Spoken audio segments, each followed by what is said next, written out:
Well, it's a great privilege to meet for the first time for me, Cara Wall-Scheffler. She was here last year, some of you will know, with her husband and 3-month-old baby. She's now here with her husband and her 15-month-old baby, which is great and adds a lovely family atmosphere to the course. Cara is now the Associate Professor of Biology at Seattle Pacific University. She actually studied for her MPhil and her PhD here in Cambridge at St Edmund's College, which I think was before the days of the Faraday Institute. You were here, wasn't it? Just about that. And her PhD and her work is in biology, but in biological anthropology. And particularly now she's researching the relationship between human morphology and use of energy, in particular with respect to female reproduction. And she's spoken on this topic in Spain and Canada and the UK and throughout the US. And she has numerous publications. They are, at this point, she tells me, all in journals, so we don't have books on the bookstall, but I'm sure that will probably change over the years. We're very pleased to have you here, Cara, and interested in what you've got to say about human evolution. So thank you very much. Thank you. And thank you very much for having me. Oh, I am not moving beyond the speakers. It is always really nice for me to be here, and I'm really sorry that I had to miss the first 2 days, but I was at a conference in Spain. I think the Spanish conferences are just taking over right now, and so I arrived early this morning, and so it's lovely to be here now for the rest of the week. And actually, I think we will want the lights off in the front if that's possible, just because, great, otherwise it will be hard to see. And I have tried to put a lot of the figures up, so I hope that you all can see them, but obviously you have to do what you have to do to gain access to the view. My interest today is to talk a little bit about human evolution and give you a couple of touch points. And it is such a pleasure going after John, because you now have such a nice framework of how biologists think about how evolution works and how diversity works and what variation within a population means. And so we're just going to use some of that as a jumping off point then. So I want to begin, even though the majority of my talk today is actually going to be on evidences for behavior, I do just want to start a little bit on talking about morphology and anatomy, simply because the relationship between what a species looks like and how a species behaves matters a huge amount to evolutionary anthropologists. And so there are a couple of key things we think about when we think about anatomically modern humans, so people who would have a skeletal structure remarkably like us. And so we are bipedal, we walk on 2 legs, and we have a really specific shape of our pelvis. Human males in particular are really the only group of individuals who have the shape of the pelvis that they do. We can talk a little bit more about that later, but essentially our pelvis looks like a bowl. And well, I'll show you a figure of that in just a second. And so it has, if you tilt it forward, it has nice ilia, nice that curve around. You can all touch them if you want, and this curves around really nicely from the back to the front. Not true in other apes, for example, and it has a nice sort of round shape that curves down, and then of course you have all of your organs that go through there or whatever, but essentially you have a nice bowl shape that in humans tilts forward very nicely. We have big brains. This is something we share with other creatures, like Neanderthals, who we'll also talk about today, but of course our cranial shape is quite unique to humans. We have a shape that's quite like a balloon, so we have this really high forehead, and we have this nice sort of occipital that comes up and over where our parietals are, and this is something that is, again, quite unique among other bipedal species that we'll touch upon today, and we're the only ones with this balloon-shaped crania. And we have chins, so you can all look really thoughtful for a moment and touch your chin. We are literally the only species of bipedal ape that has this chin. There are a variety of reasons that we think that that's true, and I'm happy to talk about them later if you would like. But these are 3 features that are unique to us. Okay, I mean not the bipedality, but the bowl-shaped pelvis. So when we're looking in the fossil record for what makes us human, these are some of the things we look for when we see a new fossil find of something, some creature that might be like us. So this means that when I'm starting the story today with the emergence of Homo sapiens, I'm way up here. And some of you who may have a passion for human paleontology might be interested in talking later about some of these other species. I'm more than happy to do that. But the reality is that we're really going to begin right about here with Homo sapiens. Now, at that same time, you can see that we have Homo sapiens. We also have Homo neanderthalensis living at the exact same time. We have Homo erectus living at the exact same time. I'll show you a map of this in just a second. And I'm going to ignore Homo floresiensis. If some of you are really interested in talking about the hobbits later, I'm more than happy to do that, but it's a little bit tangential to what I want to talk about today. So we're going to be focusing in way up here with our own species. So these red stars illustrate those three species that are living at the same time. Here we have Neanderthals. Here we have modern humans, a star representing where we have fossil finds for modern humans. And here we have the star representing the fossil finds for Homo erectus. We're going to ignore Homo erectus for now. Homo erectus specimens have a pretty long survivorship in Asia, but they don't interact very much with Homo sapiens, and so they're not particularly integral to the discussion that I want to put forth today. So here is a reasonably good consensus of what we think about is happening in situ in Africa. In terms of the fossil record leading to the emergence of Homo sapiens. And so John mentioned the 165,000 date for the emergence of anatomically modern humans, and that belongs to the specimen right here from Hurto. We're going to talk a couple times about Hurto today because there are some really interesting things about it. But you can see that we emerge from this specimen, Bodo, who doesn't have this high forehead, definitely doesn't have a chin, has a reasonably large size brain capacity, but nothing like ours. The postcrania from this is not very good. This is Cobway. This is actually housed in the Natural History Museum in London. It does have very nice postcrania, so we know a little bit about how anything below the head, we know a little bit about how it moved. The postcrania from this is very nice. It has exactly what we would expect from something of this time period. The pelvis and postcrania is nothing like ours in the sense that the ilia are very flared and it's quite big and robust and has some stabilizing junctions that we don't have in our pelvis. And then again, here's Hurto. In a lot of ways, everything we would expect from a really good modern human crania, which is why it gets the modern human name. It has a nice high forehead, a small flat face, little teeth, a lot of things that are consistent with what we think about, and it has this nice, perfectly shaped crania. And then this is a crania from Kafsa. We'll talk a little bit about Kafsa as well. I'm sorry, Hurto is from East Africa, Kafsa is from the Levant, and Kafsa dated about 100,000 years ago, and again, perfectly anatomically modern in every way you would expect to find its postcrania. It's perfectly anatomically modern. It has a narrow pelvis, no particular extra bony regions for muscular support, and it has a nice little face underneath the crania. And so these are snapshots for you, but to give you a sense of the general paleontological record leading to the evolution of anatomically modern humans. And we can put together the exact same thing in Europe for Neanderthals, okay? And I put this here for a couple of reasons. I think it's important to see how traits emerge in the fossil record. I think it's also really important that you see how two different lineages can be evolving at exactly the same time. And so I think that especially because in our sort of commercial culture, Neanderthals might have led to humans, or they might be sort of stupid, weird versions of European humans. I don't know.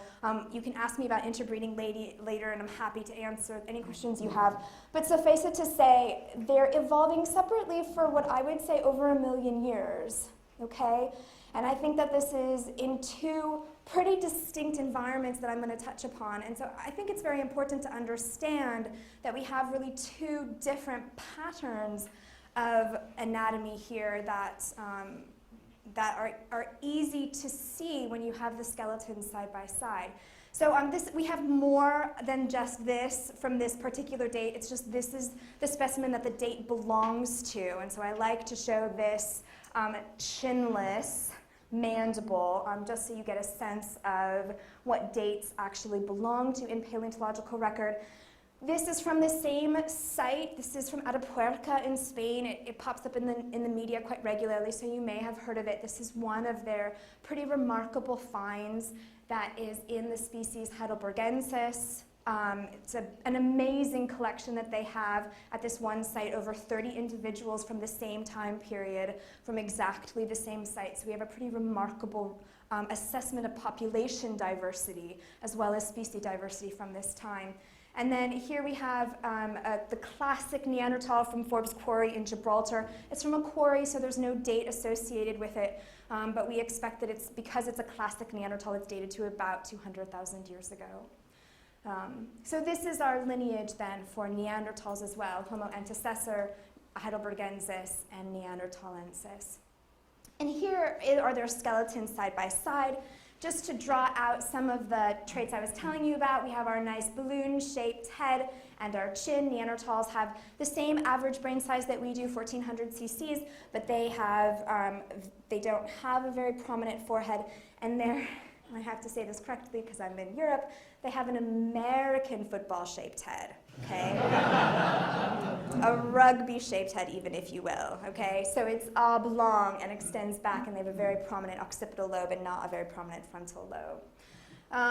The pelvis, as I said, again, our pelvis is very narrow, particularly in human males, and it's rotated forward. Neanderthal pelvis is very, very broad. The part that you can touch right here flares outward. Their pelvis is actually tilted back, so that we have this nice lumbar curve. They don't have lumbar curve to the same extent that we do. Does this mean they were bad bipeds? Of course not. If you think about how many versions of quadrupedalism there are in the world that are all perfectly wonderful and functional, why should there not be many, many versions of bipedality, especially when they've been evolving separately for at least 1 million years? It's just different. They have extraordinarily high mobility lifestyles that we can talk a little bit about, so there's no reason to expect that they were not perfectly good at what their environment asked them to do. So, anatomical differences between Neanderthals and modern humans. So let's talk a little bit about what behavior seems to be specific to anatomically modern humans. And as you might expect, this is very difficult. There are not a lot of human universals. And so we try to look at place and time, and we try to take those very seriously. But one of the things that is really particular about modern humans, and we'll talk quite a bit about this today, is that humans have really cool tools. And their cool tools allow them to catch things that are really difficult to catch. Things that are very slippery, like fish and marine mammals, and things that are very fast, like birds and rabbits, okay? And so with a couple of exceptions, we don't really see that as much among Neanderthals, but we'll talk about that a little bit. Humans also engage in trade and transport. Humans have really remarkable relationship networks, very long distances, that can be maintained through trade and transport, and we'll talk a little bit about that. And of course, humans use symbolism, and we'll talk about the evidence or not for Neanderthals and symbolism. I'm sorry. Okay, so despite that humans have these things, and this is what we're going to be looking for as we sort of survey the archaeological and the paleontological record today, I want to be really clear that Neanderthals are not stupid or unaware of their environment, okay, or sort of the cavemen from various versions of cartoons that tend to be, you know, sort of location specific, but I think everyone has them. Both Neanderthals and modern humans use fire. Fire emerges somewhere between 800,000 and sort of 1.2 million years ago, depending on whose study you believe at the moment, which means Homo erectus had fire, and so Neanderthals and modern humans definitely both use fire. Some people argue about the way that they use fire, but they both can create fire and use it for various purposes. They both hunt. I'm going to show you some, at least some snippets of data about how we know about their hunting techniques, but they were both incredibly good, efficient hunters of a very particular type of resource. And they do both have better tools. I'll show you a slide of their tools in just a second, even though when I as we move to more recent time periods in human history, humans do have some pretty remarkable tools, but what Neanderthals are able to do does show some evidences for imagination, which is important. So this is just showing you again, we have fire by here. We have tools at 2.5, better tools by 300,000. We'll talk about that in just a second. And we have hunting.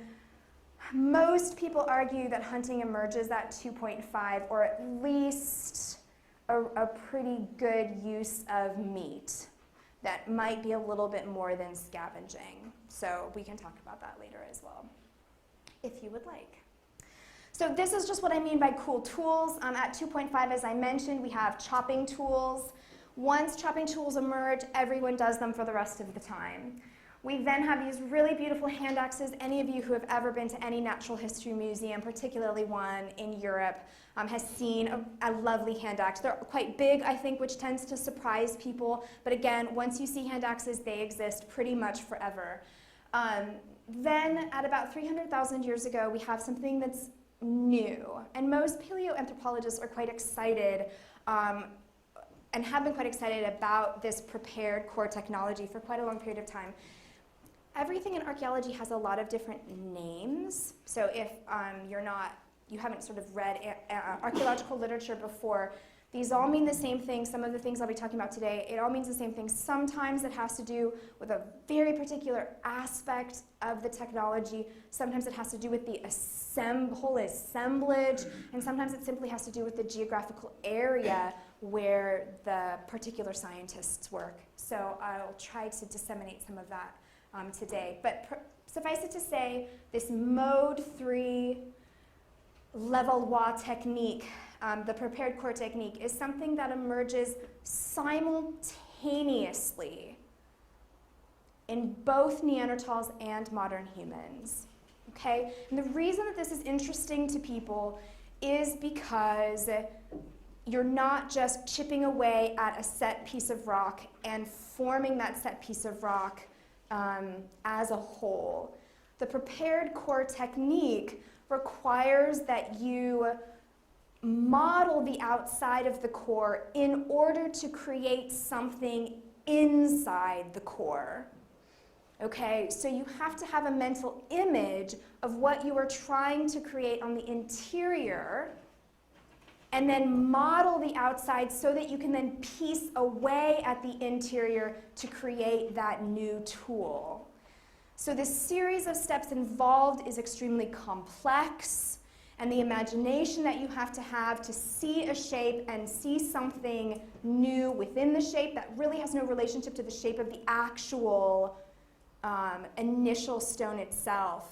Many people believe to be quite remarkable that Neanderthals and modern humans, two reasonably distinct species, come up with this at the same time.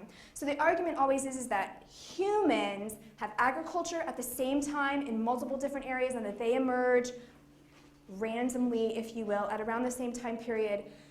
The problem, of course, with this is that Neanderthals and modern humans are not the same species. And so the fact that they both share this imagination and they both create this at the same time is often very, is a source of contention generally among anthropologists to decide why that might be. So this technology, this prepared core technology that figure just illustrated, is called the Middle Paleolithic. Okay, and so that distinguishes it from some of those hand axes and chopping tools that we saw earlier. So this black line delimitates the paleontological record for Neanderthals, and Neanderthals always make this Middle Paleolithic technology. These various shades we'll talk a little bit more about. This is where the paleontological record suggests the emergence of anatomically modern humans. They also do this Middle Paleolithic technology, as I've just mentioned, though in Africa, it's called the Middle Stone Age. Okay? Exact same type of remodeling I was just showing you, but in Europe, Middle Paleolithic, in Africa, Middle Stone Age. We have no fossil record from this area, India, but they're doing Middle Paleolithic. This is a blossoming area right now in terms of archaeological finds. And then this, of course, this is Homo erectus, and they're doing something totally different. Okay. well, basically they just keep doing hand axes forever. All right, so fair enough. Not that different, I guess. All right, so this is what we're going to do for the rest of our time. We're going to talk about the Neanderthal and Middle Paleolithic, and we're going to see if we have any clues there for some of those behaviorally modern traits that we talked about, to see if Neanderthals had the potential to be something similar to us or not. And then we're going to talk about the anatomically modern human Stone Age, to see if there was anything in that that suggested that biology and behavior are working together. Okay, is there anything different about what humans did from the get-go that suggests that humans will be the sort of world takeover species that we are today? And then we'll talk about whether or not Neanderthals had sort of anything later, anything more technologically advanced, which we call the Upper Paleolithic, and what the Upper Paleolithic looked like for people. Okay, so that is our task for the next few minutes. So when we're talking about prehistory, when we talk about economy, we mean how do we gain access to food, water, and other resources. And Neanderthals, as I mentioned to you, were quite amazing hunters, and I'm happy to talk to you at all about any of the data for hunting. What's particularly interesting about how Neanderthals hunted is that they hunted prime-aged animals, which meant that they hunted the most large and the most fit of any particular ungulate group. So this is a point where hominins, so bipeds like ourselves, depart from a typical carnivore strategy, which is generally hunting the weak, the one who is falling away from the pack. And so what we see here is pretty advanced, at least group hunting behavior, perhaps stalking behavior, something that is allowing this population to gain access to very difficult to acquire ungulates. We do have some excellent data that Neanderthals were using marine resources, maybe not always as fast as you might expect, but definitely some things that were slippery. And so this is very interesting. A lot of these evidences are from the Iberian Peninsula and Italy, so the Mediterranean.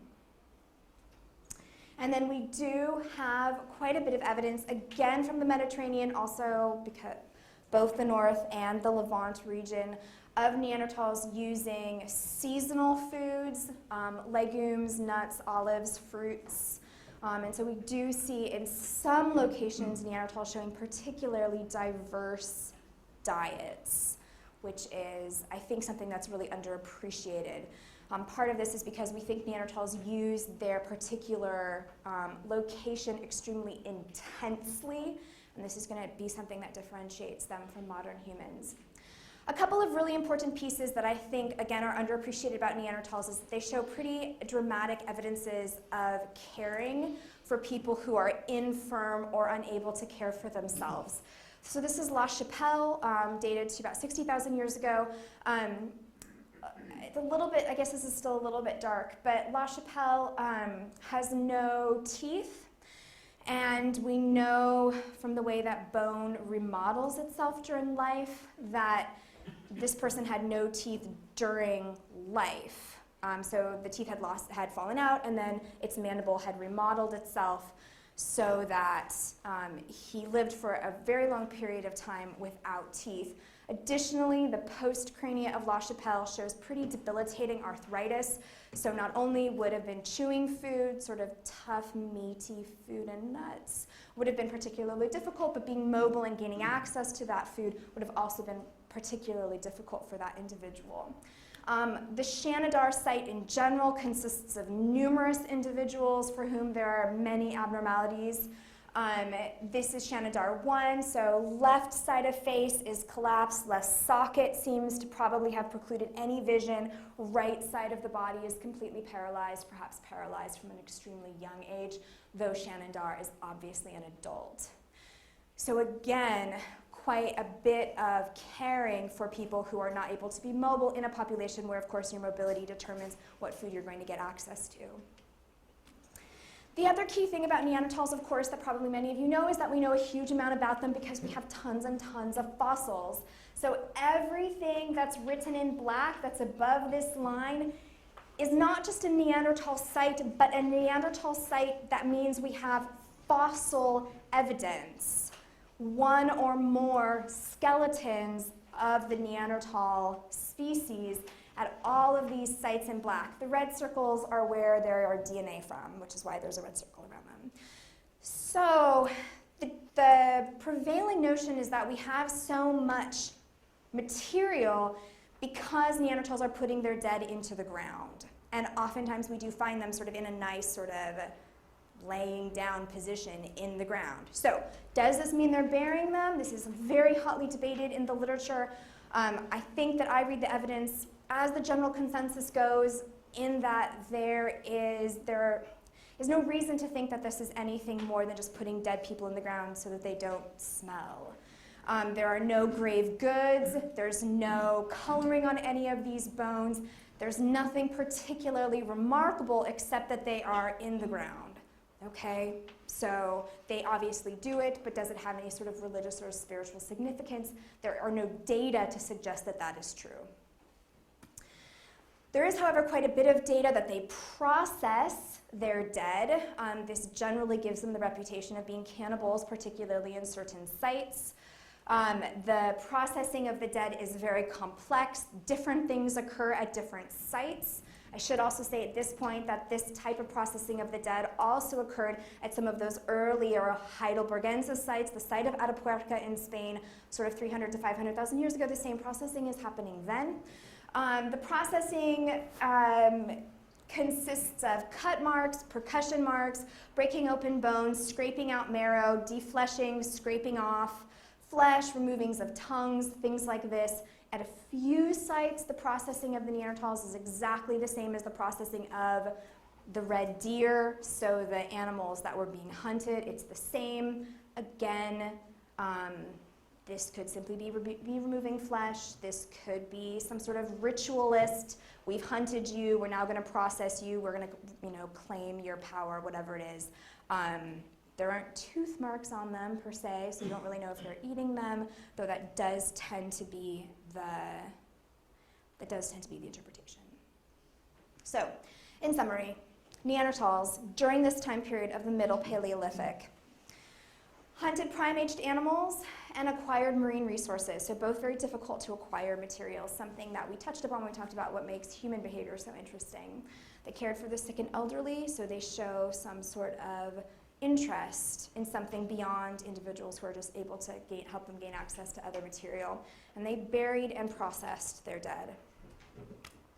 These are things that I haven't touched upon due to time, but I just want to say, because I am going to show you some data from modern humans. Mobility patterns, so how they're using their landscape, where they're going to gain access to resources, the seasons that they use their sites, how long they use their sites. This doesn't change in time or space, okay? This is extraordinarily interesting considering that they lasted through multiple glacial cycles. Okay, so the fact that everything seems to be pretty consistent regardless of when you're looking at them, this is something that is important to note. They don't transport anything particularly far. Okay, so usually if you're finding sort of debitage from creating their tools, it's very close to where those tools are actually being used. And then there is no symbolism or art at this time period among Neanderthals. So anatomically modern humans and the African Middle Stone Age. Okay, so this is the same time period and beginning with sort of the same basic technology, that prepared core that I showed you. So this looks reasonably familiar. Large ungulates. Anatomically modern humans also tended to kill prime-aged animals, though there is evidence of this time period of things like drives, which suggests some amount of coordination. Okay, if you're going to drive a bunch of ungulates over the cliffs or into a particular area, you need to be able to coordinate with your other people. I will say that when people are getting very excited, they do say that these animals are more dangerous than the animals Neanderthals were hunting. I don't know if that's true. Neanderthals have a lot more bodily harm than anatomically modern humans, but that is in the literature, so you should know. We see very similar slow-moving marine resources, and we also see some evidences of seasonal resources, fruit, nut, berries, things like that. We also see the use of slippery, okay? So we're gaining access to fish, fish from lakes and rivers, and so this is something that's new and different and very interesting given what we're looking for in the archaeological record. We also see additional tools in assemblages beyond just those prepared cores. We begin to see blades and points. These are very small, and blades are very exciting because they often show evidence of bringing stone together with wood or some other fibrous material. And this is the creation of composite tools is something that is very important in our evolutionary history, and projectile points in particular is actually a human universal. And so once we see projectile points, this is very exciting. It suggests that we are seeing the beginning of, well, something akin to spears, and hopefully something like bow and arrow soon, though obviously it doesn't happen until quite a bit later. So projectile points. This is going to foreshadow something I'm going to talk about in just a minute. You'll want to notice how diverse these points are throughout Africa. And the diversity of technology, the diversity of the environment is going to be very important to how we think about where all of the other interesting things about modern humans come from. And additionally, and I haven't talked about this quite yet, modern humans, and anatomically modern, every time I say that, anatomically modern humans use bone, and they use it from a very early point. Nobody else uses bone, especially not in this time period, and I'll talk about the one exception in a little bit. There's no reason people shouldn't use bone, or other bipeds shouldn't use bone, hominins shouldn't use bone. It's sharp. I think that people know that, or other bipeds. I mean, I'm sure chimpanzees know that today. But the fact is that nobody was shaping it or using it until modern humans started using it. And so this is something that we tend to look for as something that demarcates modern. We also have harpoons. And so this is extremely exciting. This is something that's very new, something we definitely never see in any other record, particularly not this early. And we see it at multiple sites during the Middle Stone Age. Okay, so the next thing I want to talk about are those transport distances. And so I'm just showing you where these data are from, and then we're going to zoom in to here. So this red is the archaeological site that was being investigated in this particular study. So this is a Middle Stone Age site. Any of you who know anything about obsidian or just basic sort of mineral chemistry may know that obsidian has a very particular mineral signature depending on the exact location where the obsidian is formed, okay? And so you can test where a piece of obsidian is from pretty specifically and exactly. And so here is the site, and you can see that all these black dots are obsidian sources, okay? And so this is about 200 kilometers. Among modern hunter-gatherers, their annual movement distance is not generally more than 100 kilometers. Okay, so this is sort of putting what like people who are living today do and doubling it, okay? And the people in Pork Epic Cave are getting their source material. So the tools found here are from obsidian sources here, from obsidian sources here, from obsidian sources here, and here. Okay, so well beyond the range that any person today would be traveling, an extant hunter-gatherer group, suggesting that perhaps they weren't actually traveling these immense sort of 400-kilometer distances, but they're actually trading. So Kone is partly red because it consists of another set of archaeological debris. And so they're actually trading back and forth, despite the fact that you can see that there are obsidian sources right next door. So they could be making tools, gaining access to resources in their neighborhood. These were all present at the dates of this site, but instead they're getting their materials from further and further away. So we don't have any care of the sick, okay, during this time period in modern humans, not caring. We do have burials. The burials are very late and in a few very specific areas. I will say what is interesting about the modern human burials is that when they occur, they are always in association with something that would be considered a grave good, okay? So when people are actually putting their dead into the ground, it does seem as if they're putting other things into the ground with their dead. So you've already seen kafsa. Kafsa has ochre and red deer antlers placed across its pelvis. Shkul has something similar. It has some antlers, a couple of shells perhaps, as well as more ochre.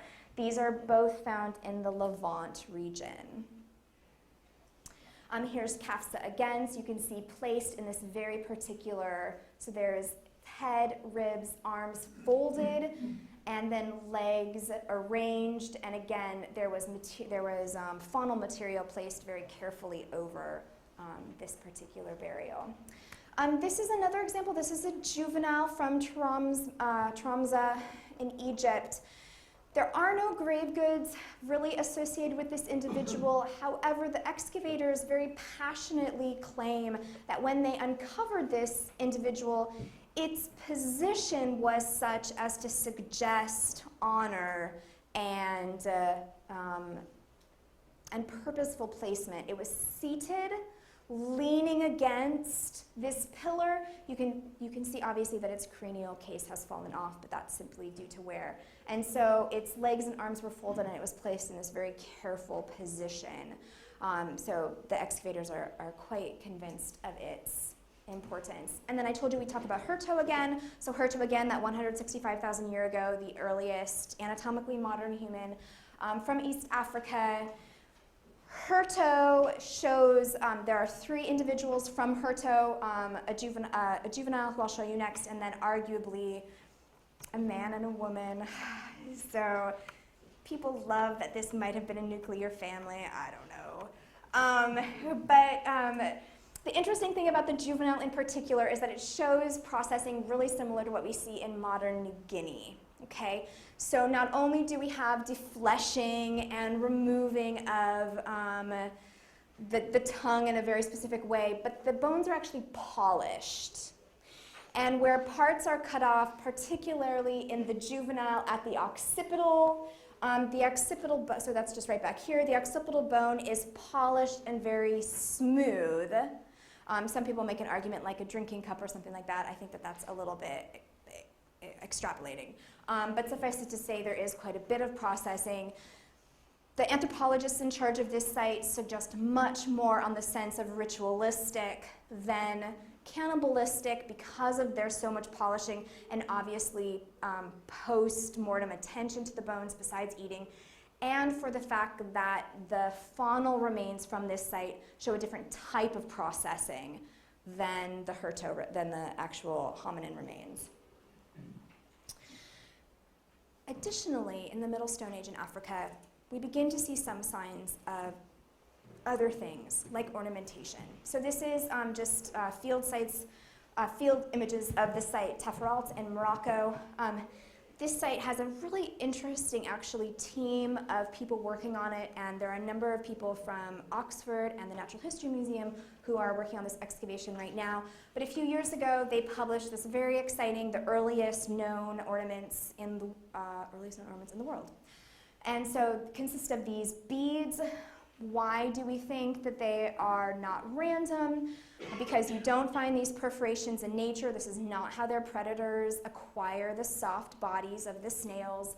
The shells are all the same size, and the perforations are smooth and worn. We have very similar results from South Africa, so we're going all the way from the top to all the way to the bottom, a few 1,000 years later, and we have something very similar. In this particular case, the beads are also colored with ochre, and so they're all the same size, they're all matched for size, they all have perforations in exactly the same area that are smooth, and they're colored with ochre. And here are the perforations just close up so you can see a little bit more closely how they look. And then we have geometric patterns drawn on ochre pieces. So again, this is considered quite important evidence of something that is new and different from anything else we've seen up to this point in the archaeological record.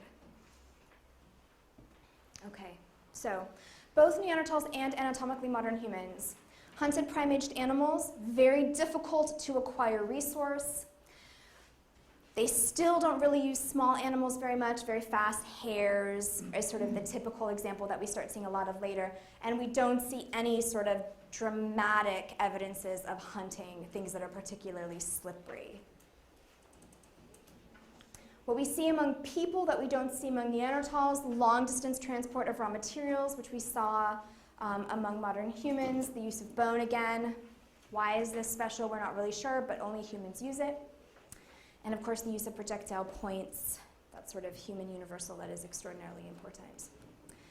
And we do see some ornamentation, and we do see some clues as to what art might begin to look like. And so, I told you to note the diversity of the projectile points in Africa, and the basic consensus among anthropologists as to why we see some of these differences in the African record than we do in the European record is primarily because of its size. It's enormous. There is all of Europe, the light green in all of Africa. So Africa is very big. And it's housed along the equator, which remember I mentioned to you that Neanderthals are surviving multiple glacial cycles. So in Europe, that's a really big deal. Multiple glacial cycles mean entire environments are gone, entire niches are gone, entire areas are actually underwater, okay? Not so in Africa. In Africa, you do have expansion and contraction, absolutely, and this does matter for how we think dispersals are going to happen, but you don't ever actually lose an entire environment, which means that we think that humans are living in terms of generations much longer in particular areas, which means you can have more time for knowledge to be transferred, and you can have more time for selection to act upon you given your particular time in an environment. Additionally, there are various other reasons we think that humans do begin living longer because they might be able to access some of these resources more effectively and longer generation times. And increased survivorship of offspring gives you a whole host of wonderful things. And actually, John, again, prefaced this really nicely by talking about you don't have to reproduce a whole lot more to be very successful. And so just by increasing survivorship of offspring a little bit, you'll have incredible population density. And as soon as you have population density, you have innovation. That is the pattern of human behavior. This is simply a chart of Middle Stone Age sites. I want to be clear that these are not fossils, right? Humans are not putting their dead in the ground. We do not have a good fossil record. Those fossils I showed you, there may be 3 or 4 others, but that's pretty much it for that 100 to 200,000 year ago, even 100 to 300,000 year ago timeline. Fossil record is not great. These, however, are archaeological sites. So they're remnants of a pattern of human occupation, and again, just enormously diverse and broad, and in some cases, extremely dense. A little bit, perhaps, a pattern of where they're found. It's going to be very difficult to find evidences of anything in the Congo, for example, but also because it is true evidence, not just circumstantial. Okay, so based on this possibility that increased diversity and some amount of stability in location is going to allow people to build up their population size and flexibility and perhaps gain things like older people, which is super important because they have wisdom. We're going to talk about what happens when humans then leave Africa. So anatomically modern humans now, they've built up a population density, and so now they're going to begin dispersing. And this is, of course, not just a pattern in people. This is a pattern for most organisms. So here we have dates of the movement of people out of Africa. So we have about 45 to 47,000 years ago, and we moving up, and these dotted lines are just, we have a couple of options based on the archaeological data of the routes that people might take. Everybody always asks about this. No data. No data about moving from Morocco to Gibraltar, and trust me, the Gibraltar people would really like that. They have a lot of underwater archaeologists who are constantly investigating this, and so far there's nothing. So we're pretty much out through this direction and then into the Iberian Peninsula by about 41,000 years ago. And this is going to be a really important point that we're going to talk about in just a second. Again, not a great fossil record. Even in Europe, humans are still not really putting their dead in the ground. So here we have the earliest anatomically modern human from Europe. See its lovely chin, okay? But you can see the date is super late. We're 10,000 years after the earliest archaeological evidence, okay? So this is the archaeological evidence. This is the very special technology, the Aurignacian split base point, that we track modern humans through Europe with. These, of course, are Cro-Magnon, which you just have to show because they're so perfectly modern human with their beautiful balloon-shaped cranium, their tiny little face, their tiny little teeth, they're flat underneath. Their face is wrapped underneath their crania. So lovely. 27,000 years ago, so again, so late that we actually begin to have fossil evidence, which is why the archaeological evidence is so important for how we understand what behaviorally modern means. So I'm just going to show you a couple of contrasts now before we open it up for questions. So here are blades.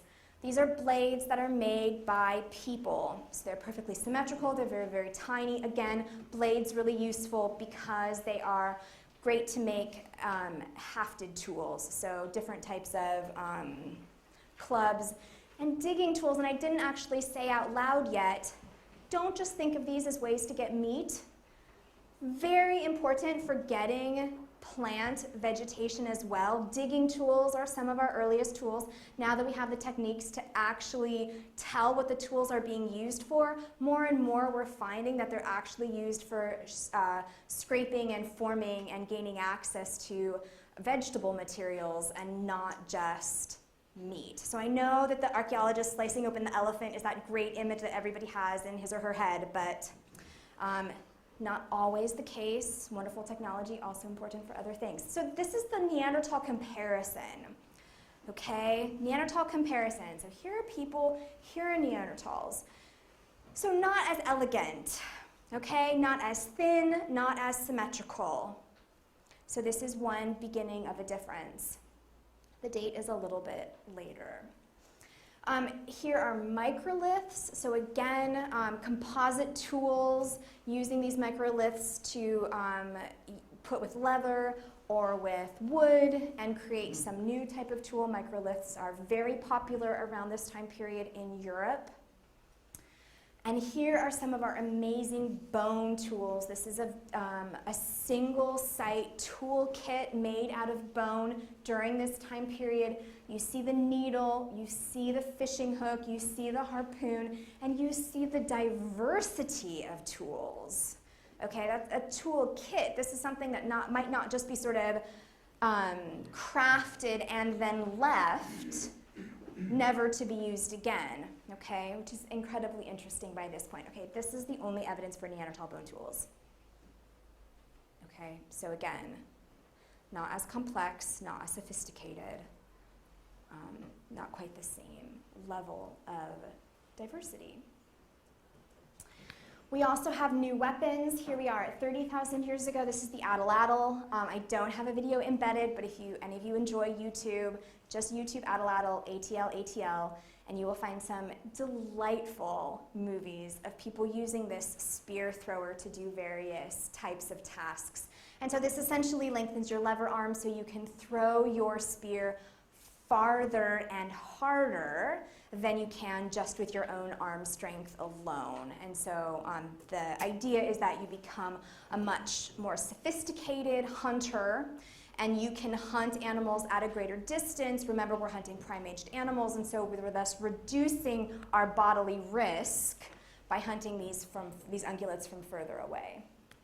And now we begin to have really remarkable and beautiful ornamentation. These are, again, from Italy, where we have a pretty impressive record. And we have tons and tons of different types of shells and teeth that are going to be used to make jewelry.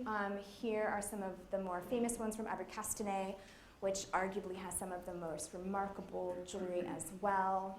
All sorts of different colorings and shapings of these. Ivory beads begin to be quite common with particular different carvings on them and a very particular method of percussing the opening for the leather strap.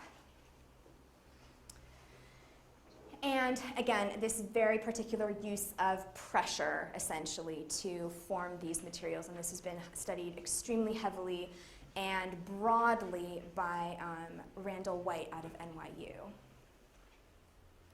Okay, so I could have shown you, and actually I have actually cut out about 30 slides of Upper Paleolithic ornamentation just because. This is the only slide I could ever show you about Neanderthals, okay? So this is the Neanderthal extent, the extent of the Neanderthal Upper Paleolithic ornamentation. And this is the ornamentation here. This is ochre, okay? So some suggesting of Neanderthals possibly coloring or using ochre for some purposes.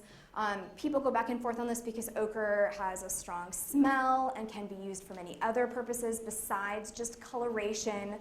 So some people who are extraordinarily skeptical about Neanderthal ritualistic behavior will go sort of that route, used as some other sort of deterrent. And then here we have a couple of other point-like objects.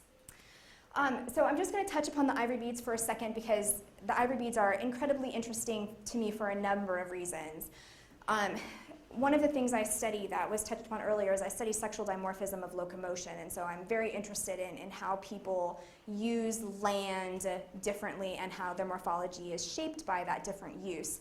One of the things that anthropologists are more and more interested in is the sexual division of labor that seems to be really specific to humans and not as specific to other hominins, particularly not Neanderthals. So if you think about how humans are differently shaped, so men are a little bit bigger, women are a little bit smaller, they have slightly different shapes in other ways, that doesn't really exist in Neanderthals. Okay, so Neanderthals don't really have size sexual dimorphism.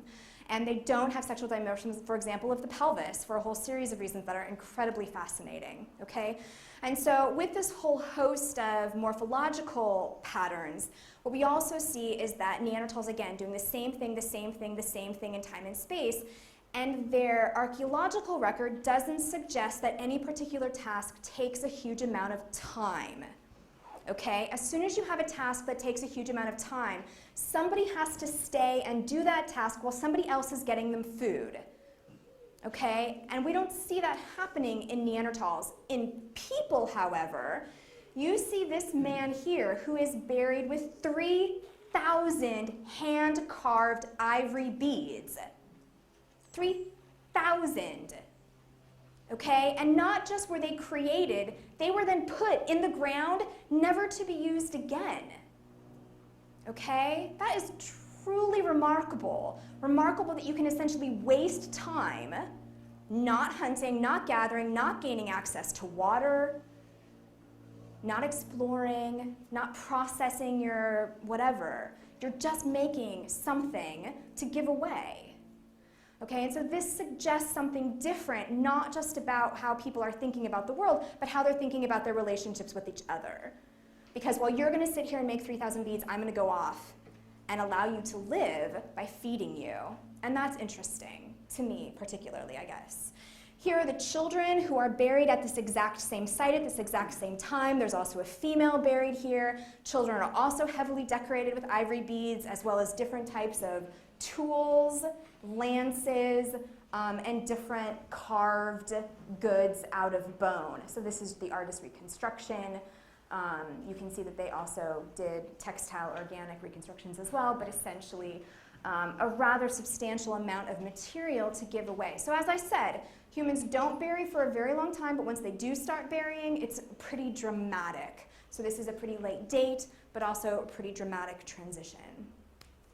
Again, this is what we had for Neanderthals when it comes to ornamentation, okay? This one site with this one set.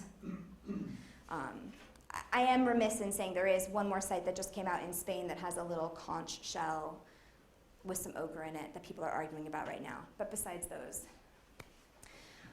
simultaneously to all of this, we have pretty dramatic and beautiful cave art at the same time.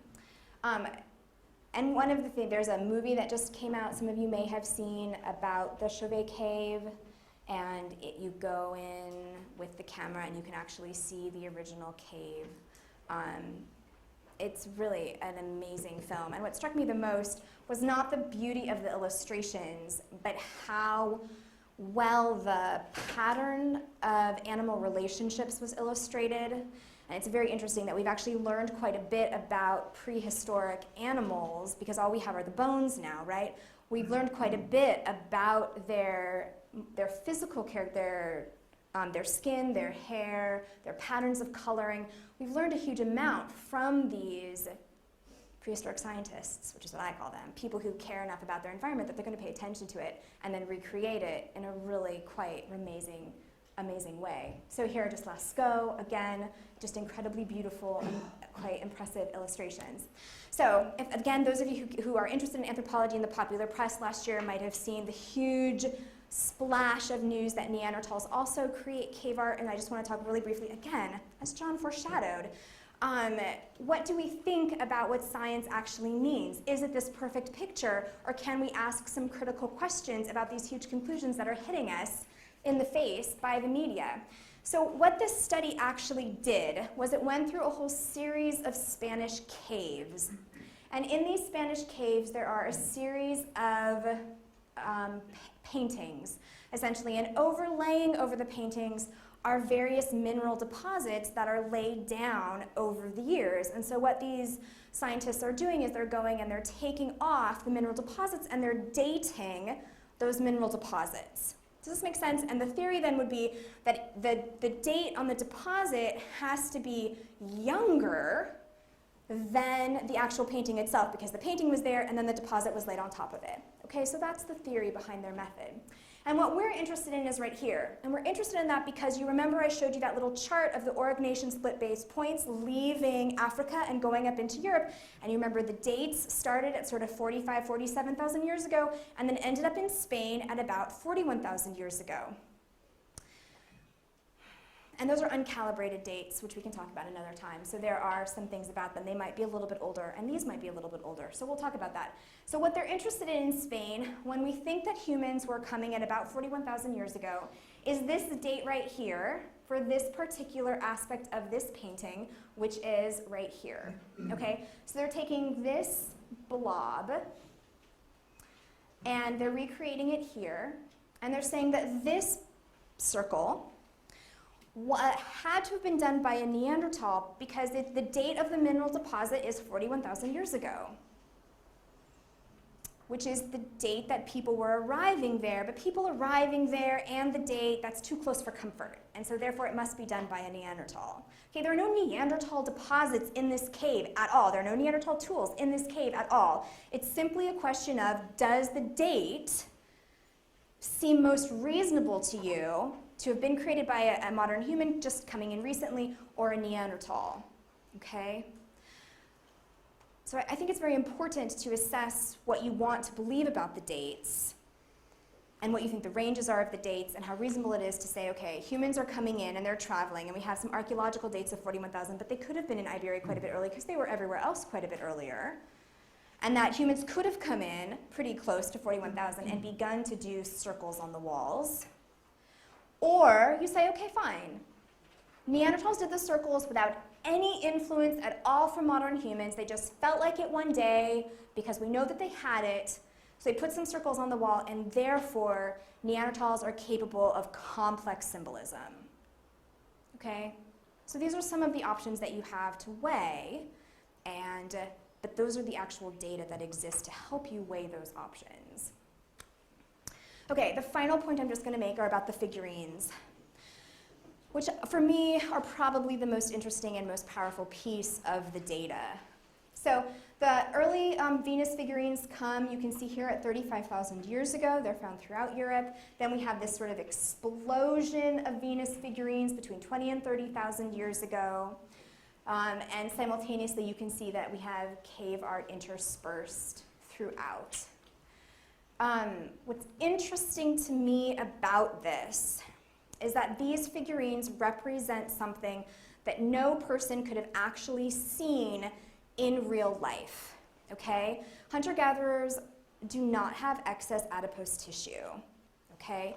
And so to see females who are essentially round, and who are not only round but have exaggeration of the very particular pieces of anatomy that most people think are necessary for reproduction. So we have enormous breasts, these enormous thighs, we have a protruding belly, which you might have seen obviously because that is like pregnancy. But as a general rule, exaggerating the characters that are necessary for pregnancy without actually ever seeing an obese person. So using this type of creativity to play out features that you believe are important in your imagination and then create something that is symbolic of that thing that's in your head, this is something that's new, and this is something we never see in anybody else ever. Okay? Even the chimpanzee who wears the necklace. Nothing like this. Okay? Even if you say, okay, but they have seen anatomy, they have seen pregnant women, so this isn't that convincing to me. Okay, fine. I accept that.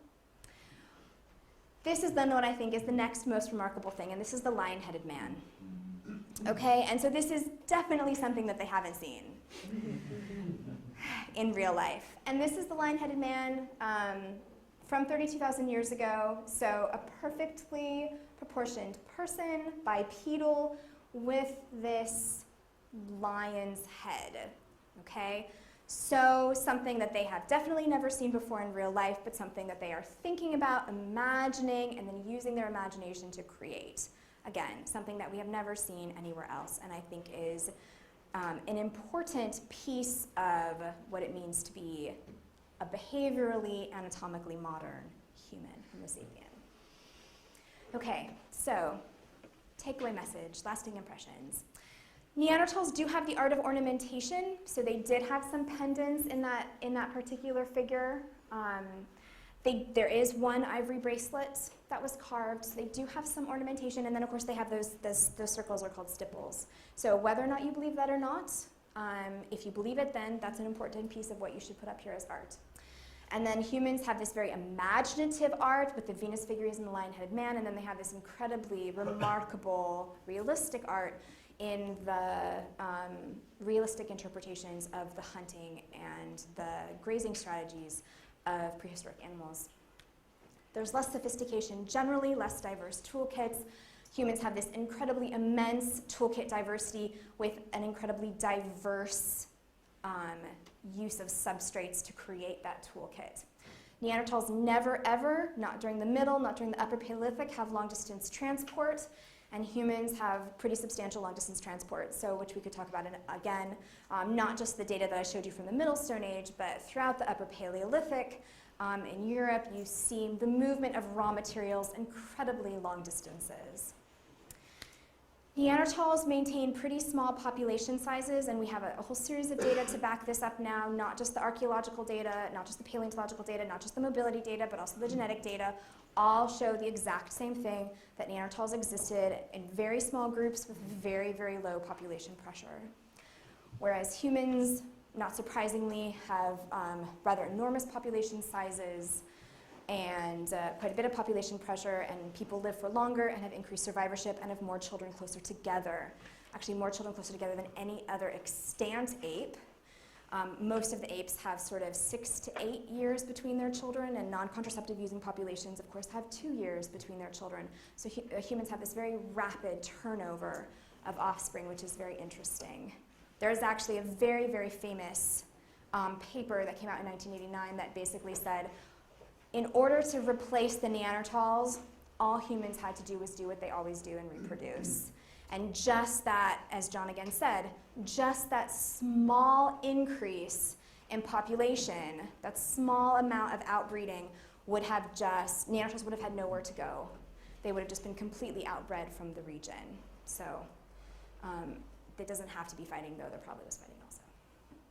Okay, so I'm just going to leave this map up here while you ask me questions, because this is just a graphical interpretation of the genetic evidence with how humans moved out of Africa into all of the various places where we know that they went very quickly. So anyway, thank you very much.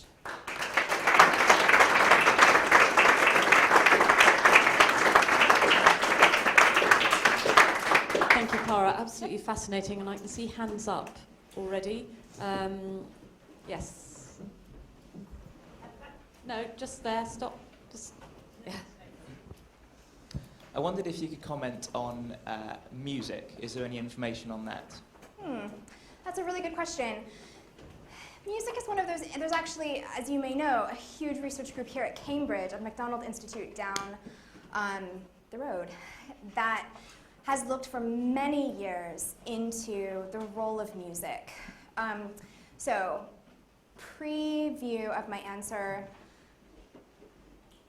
there was a time period during the 70s where everybody found a musical instrument at their modern human site. And so you have partial flutes from everywhere. And so then there came a period a little bit later where people sort of tried to pare it down. What actually is a flute? What can we mean by the flutes? And so we have a somewhat smaller record now. The 35,000-year-old Vina, I'll just take this away for a second. She is found with a flute.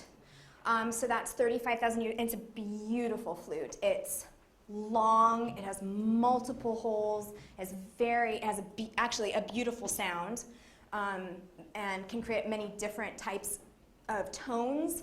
And so that definitely is the archaeological evidence. From an evolutionary psychology perspective, Robin Dunbar is probably the greatest proponent of music as the bringer and builder of social cohesion.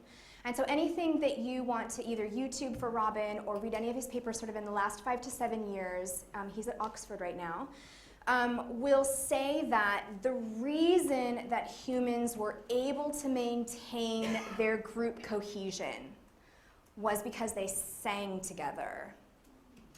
And so he has primarily psychological and endorphin data from people singing together now, and how modern people feel when they sing together, what the outcomes are of singing together, various uses that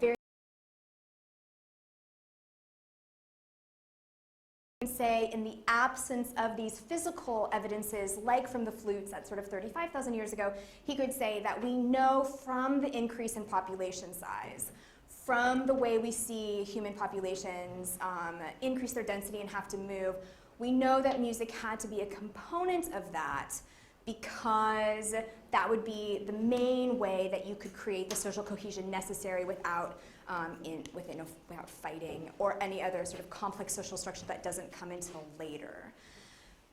That being said, today, like in the last sort of 2 years, Robin has now tied that incredibly closely to religion.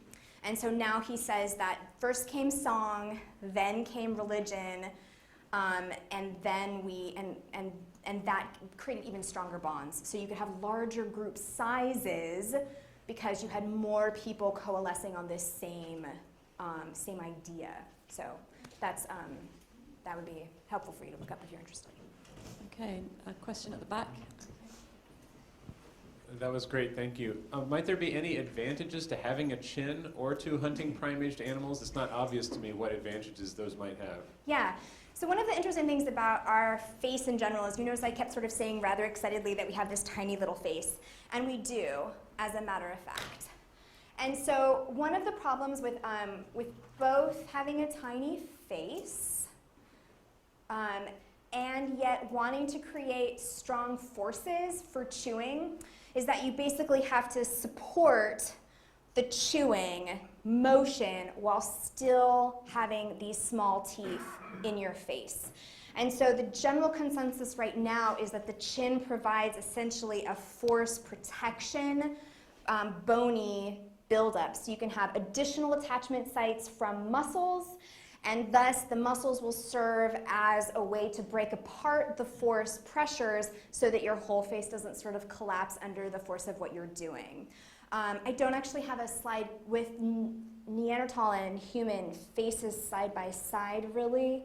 But suffice it to say, if you ever have the chance to look at a Neanderthal face, their teeth are massive compared to ours. And I don't normally like to talk about sort of trajectories or whatever when we're talking about evolution, but when you have a whole fossil record and you can sort of look at how things change over time, it is true that this is a trend throughout, and it just happens that we have the smallest teeth, but we still need to use our teeth.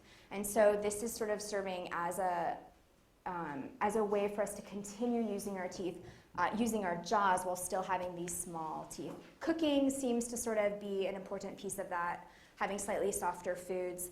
And so then, but it appears, the chin appears very early in development. And so it seems to be something that can't be easily turned off, essentially, and that sort of other piece. There was another, hunting prime-aged animals. So they're big and they have the most nutrient density. So it's worth the risk. I mean, any of you who are interested in the endurance running hypothesis, have any of you read about that? It's okay if you haven't, trust me. But if you have, one of the things is that running is incredibly energetically taxing. It's a very big thermoregulatory challenge. It's very hard for people to be able to do that. But the outcome, if the outcome is a prime-aged ungulate at the end, then your energetic payoff is so huge that that little cost of sort of 2,500 calories you just paid, you know, you have like 100 million calorie organism, and you can use all those tissues for important things. So the tissues are of higher quality, the meat is of higher quality, that whole suite of things. And so again, by eating that type of animal, you are able to pay for the energetic and nutritional requirements of a larger group of people. Merrick here at the front.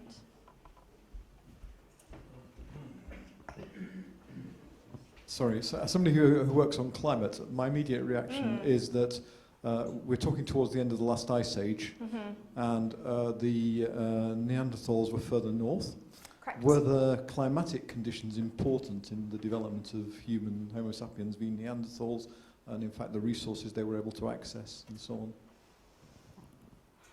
So, it's a very good question.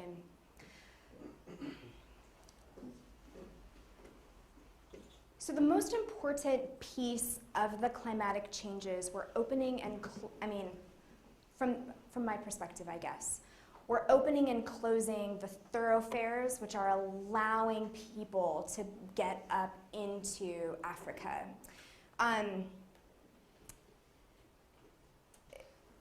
There is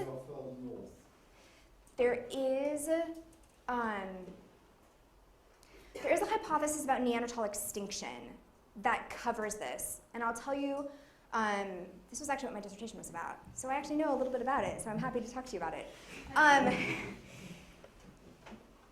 Okay, so there are two pieces. The first is that Neanderthals emerge during probably oxygen isotope stage sort of 7. They live sort of happily during 6 and 5, and then they have this huge explosion during 3. We think, which is a very mild stage, okay? And so we think about their explosion partly as a problem with the dates, that the dates might not be good enough and they actually might have exploded a little bit more in 4. But we also think about them as being more mildly adapted than you might expect. Additionally, because they made it through 4 and actually also made it through 6 and 5 with such a weird stage with so many fluctuations, that we don't think that the fluctuations should have caused their extinction, even though you do have the last glacial maximum right when they're going extinct. What you do see is a couple of different things. So you see people coming up right before the last glacial maximum, and they do have a broader toolkit. They do seem to have a wider range of organisms that they're hunting, so they do seem to be slightly more buffered. Additionally, they have networks. The data from modern humans about the use of networks in extreme environments is pretty much about as sure as you can be in science, that without networks, you would die. So the Altiplano, the Andean people who live in the Altiplano, they would be dead if they did not have social networks, because a single family cannot get the energetic requirements necessary. They have to share. And so that seems to be what's happening with modern humans. They have a huge kit, a huge network. They're coming up through here. As they come up through here, the climate is getting quite a bit colder. Neanderthals, as I've already showed you, not particularly good at modifying their strategies, okay? And so as the humans are coming up and in, They're using this whole host of resources at their advantage. They are slightly different ungulates.